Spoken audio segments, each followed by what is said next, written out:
Penny, Lester, I think Lester kind of alluded to Jalen might being out Thursday. Is that true? Is it what? Lester alluded to Jalen probably being out. You guys being shorthanded. Is he gonna be available on Thursday? I'm not sure. He ran sprints yesterday and then worked out after practice, but didn't go through practice. So we don't know about tomorrow. See what happens today. I think the doctors are trying to encourage him to do more, every day. What about update on Hardaway and Williams, maybe? DeAndre is out right now, and Jaden is out right now. Landers, correct? Yep. What did you take from being able to secure that win in the way you did, having that carryover, even though, you just carry over? I think, honestly, it was a lot of things that went into that win. We didn't take any of the red shirts. We didn't take any of the guys that weren't playing. I think that was big because the guys that were playing got a chance to bond. It was a smaller group than normal. Usually travel with a larger group. I think that in the shoot-around the night before the game, I was able to get more out of them by locking in. There wasn't any, extra talking on the sidelines or not. Because usually when the guys that go, and obviously that's family, they're not playing. They kind of get a little distracted because they're not playing. But having everyone on this trip that was locked in and ready, the guys bonded better and kind of made a pact of just going out there the next day knowing that we were undermanned and just trying to just stay together throughout every situation. And I could see a difference in that team versus the other road trips. Who idea was that? It was my idea.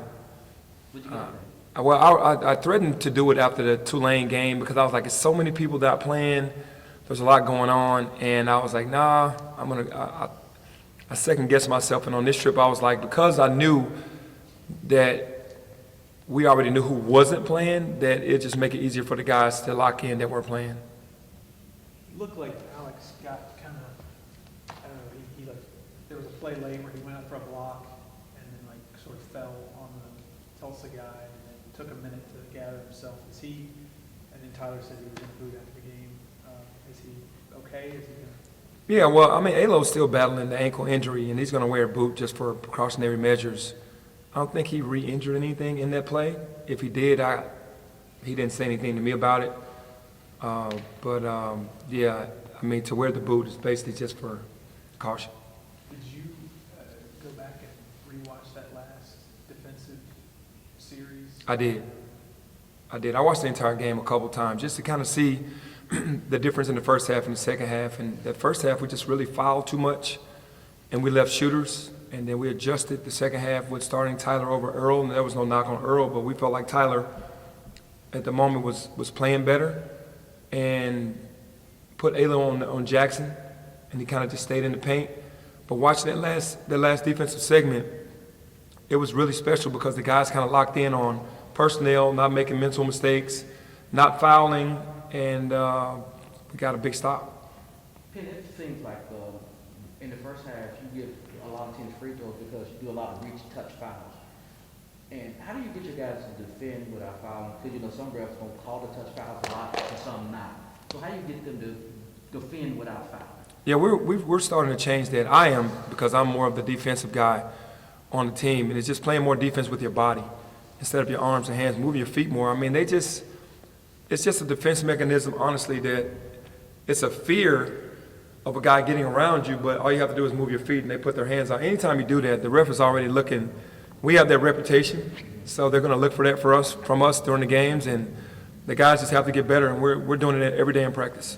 How much do you bring up the last meeting with DCU with these guys? A lot? Not at all? A little? I think that how everything went down, everyone is well aware, but I did, kind of get to them a little bit yesterday about the game. You can't fault ECU. A lot of the things that we did in that game were self-inflicting. We were selfish. We weren't playing team defense properly. We made mistakes at the wrong times in the games, and to their credit, they made the shots that they needed to make to win that game. So, that game made us better. I said that after that game. It made me better as a coach, and it made our players better because now you know that the game isn't over until the horn sounds. Speaking of kind of getting better as a coach, these last couple of games, having so few bodies, how much does that kind of just help you grow as a coach and learn how to, I guess, move guys to different roles as you need to? Yeah, I mean, it is. I mean, and then also not only making me a better coach, it's making the players who weren't going to get a lot of minutes early in the season.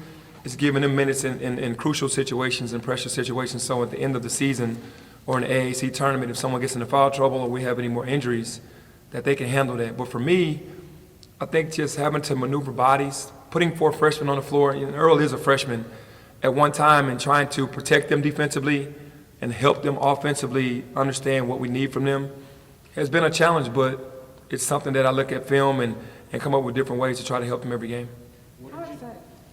How exciting is it to have Chandler back, especially with his experience with you? Yeah, Chandler is definitely someone that I've wanted on the floor for a while because he just understands the game. He's played for me before. He knows what I want. He's our best communicator. He's one of our smarter players when it comes to understanding what I want and putting guys into a position and helping. We're not a very talkative team, and he's one of the guys that talks a lot, so that gets contagious. And then he sticks to the game plan. He doesn't deviate.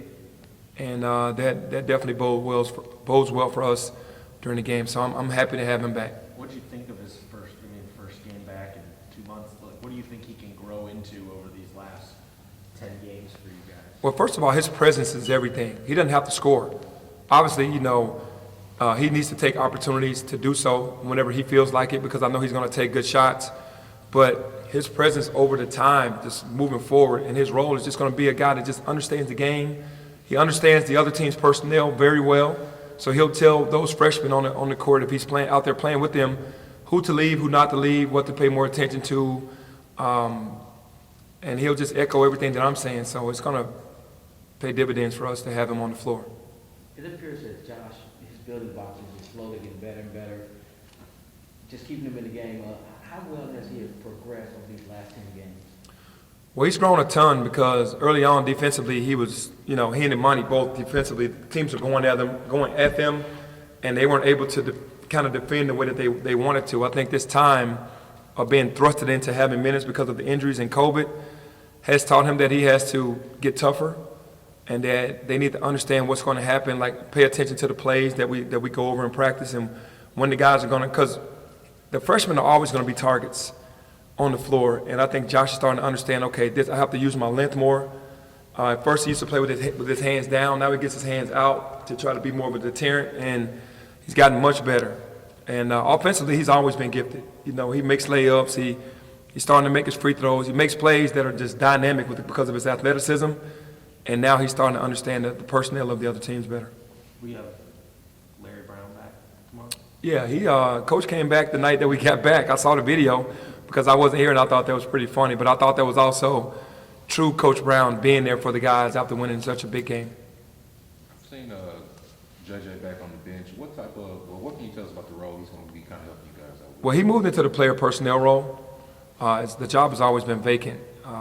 And I've been talking to JJ pretty much all year and last year and just talking to him about the game. And just felt like I just needed him to be a presence around the building again. And he's just here to help wherever he can, and it's just good to have him back around. Hey, Penny, why is it that every team that plays you, they have career days on threes? They had their threes forever, but they come against you guys and it's like, they shoot into an ocean. It's just, what is that? I think that, I think every team wants to beat us, and I think the concentration level definitely is better when they play against us because their coach kind of feeds them these guys are 5 stars, they have all these big names, they got guys that are going to go in the draft, and you guys weren't nothing. Memphis didn't want you, or they think that they're better than you, and then when they go in the game, man, they just mentally just get to a level where they probably don't get to in other games. And I've seen that pretty much in every game that we've lost, that the guys at Georgia, Abdul Rahim had an unbelievable shooting game. He wasn't shooting that well. At Tulane, the way that they shot the ball. At Ole Miss, all of these games, we've had teams to shoot the ball really well against us. Have you been given like an updated timeline on Landers, DeAndre, Jaden? Do you have like a pinpointed date? I don't. I don't even have a pinpointed date. I think they're just going along, and as, you know, as they get better, you know, or get to the point to where they're ready to come back, they'll just come back. I'm not pressed that, because I'm not the coach that's going to be asking every day what's going on. I just kind of leave it up to the therapist and to the doctors and to the trainer, and then whenever they come back, they come back. My focus is totally turned towards the guys that I have to coach on the court. Not that I don't care about those kids. It's just, for me, if I keep worrying about that, I can't give my best version of myself to these kids. So I'm really locked in on the task at hand. And there's nobody new added to that group? since- No, same guys. Penny, you got 7 days for your next game. Normally you have a long break out there, the guys that have 1 foot out the door. How you make sure they have both foot planted on ECU and not looking forward to Cincinnati in that long break? Yeah, no, because of the way we lost the game last time, being up, you know, the way we were, I think the guys understand that, you know, ECU is very capable because they did it in the second half, and they know that they'll have confidence against us coming in because they are an older team, and you know, the guys are really ready to play that game. And I say talking it just isn't enough. We have to do the things that we have to do, like we did in the second half of the Tulsa game, to be able to come out with a victory, because you don't want to lose any more home games.